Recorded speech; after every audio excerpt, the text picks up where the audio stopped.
تو حفیظ صاحب یہ گورنمنٹ ٹو گورنمنٹ اگر کوئی ڈیل نہیں کامیاب ہو رہی تو پرائیویٹ سیکٹر جو دیگر ممالک کا ہے اس کو کیوں نہیں پریکٹیکلی اپروچ کیا جا رہا؟ کہ ابھی ہم نے دیکھا پرائیویٹائزیشن جب پی آئی اے کی شروع ہوئی وہاں پر کوئی فورن انویسٹر موجود نہیں تھا، کسی نے آ کر بولی نہیں لگائی. پاکستان کے جو بڑے بڑے ایسٹس ہیں جب ان کو پرائیویٹائز کرنے کی ہم بات کرتے ہیں تو اس میں بھی بڑا لیک آف انٹرسٹ ہے ایک جو فورن انویسٹر ہے اس کا.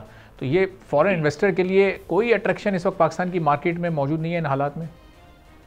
دیکھیے بات یہ ہے کہ اس سے بھی اہم آپ دیکھیے کہ ہم اپنے ایئرپورٹس کو ایک طرح سے ہینڈ اوور کر رہے تھے مختلف ممالک کو، وہ بھی پروسیس پورا نہیں ہو پایا جبکہ اس میں پروفٹس گارنٹیڈ ہیں.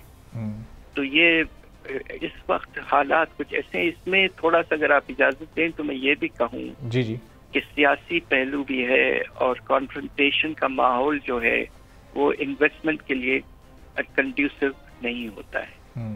تو ماحول کو اس لحاظ سے نارمل پہ لانا ہے اور دوسری طرف آپ کے جو باہر پرسپشنز ہیں پاکستان کے بارے میں ان کو بہتر کرنا ہے تو اس کے بعد میں شاید کچھ انویسٹمنٹ کا سلسلہ شروع ہوگا. تو اب اگر یہ فورن ڈائریکٹ انویسٹمنٹ نہیں آتی تو پھر ہماری اپنی ہی انڈسٹری نے کوئی ایسا رول پلے کرنا ہے ہماری اکانومی کو اٹھانے کے لیے جو پرائم منسٹر نے ٹارگٹ سیٹ کیا ہوا ہے $60 بلین کا چند سالوں میں، تو وہاں اس کے قریب بھی جانے اس وقت بڑا مشکل نظر آ رہا ہے. ہم تو 32 اراؤنڈ ڈالر کے اراؤنڈ ابھی بھی موجود ہیں.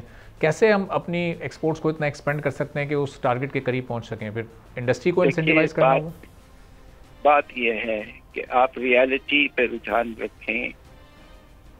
پچھلے سال ہمارے صنعتی شعبے میں جو انویسٹمنٹ پرائیویٹ سیکٹر نے کی وہ 25 سال پہلے کے انویسٹمنٹ کے لیول سے کم تھی. پھر سے ریپیٹ کر دوں، 25 سال پہلے پرائیویٹ سیکٹر کی انویسٹمنٹ صنعتی شعبے میں آج سے زیادہ تھی. یعنی ایک صدی پہلے، کیونکہ صدی تبدیل ہوئے بھی کم و بیش اتنا ہی عرصہ ہوا ہے. جی 25 سال پہلے ہمارے یہاں انویسٹمنٹ بہتر تھا. اچھا، آج انڈسٹری میں پیسہ کوئی لگا ہی نہیں رہا ہے. تو اگر پیسہ نہیں لگا رہے ہیں، ٹیکنالوجی نہیں آ رہی ہے، آپ کی کمپیٹیٹیونیس میں اضافہ نہیں ہو رہا ہے تو ایکسپورٹس میں کیسے اضافہ ہوگا؟ اور اس سال جو اللہ کے فضل سے 10-12% اضافہ ہوا ہے اس میں بہت بڑا حصہ آپ کے رائس کے ایکسپورٹ کا، چاول کے ایکسپورٹ کے اضافہ کی وجہ سے ہوا ہے.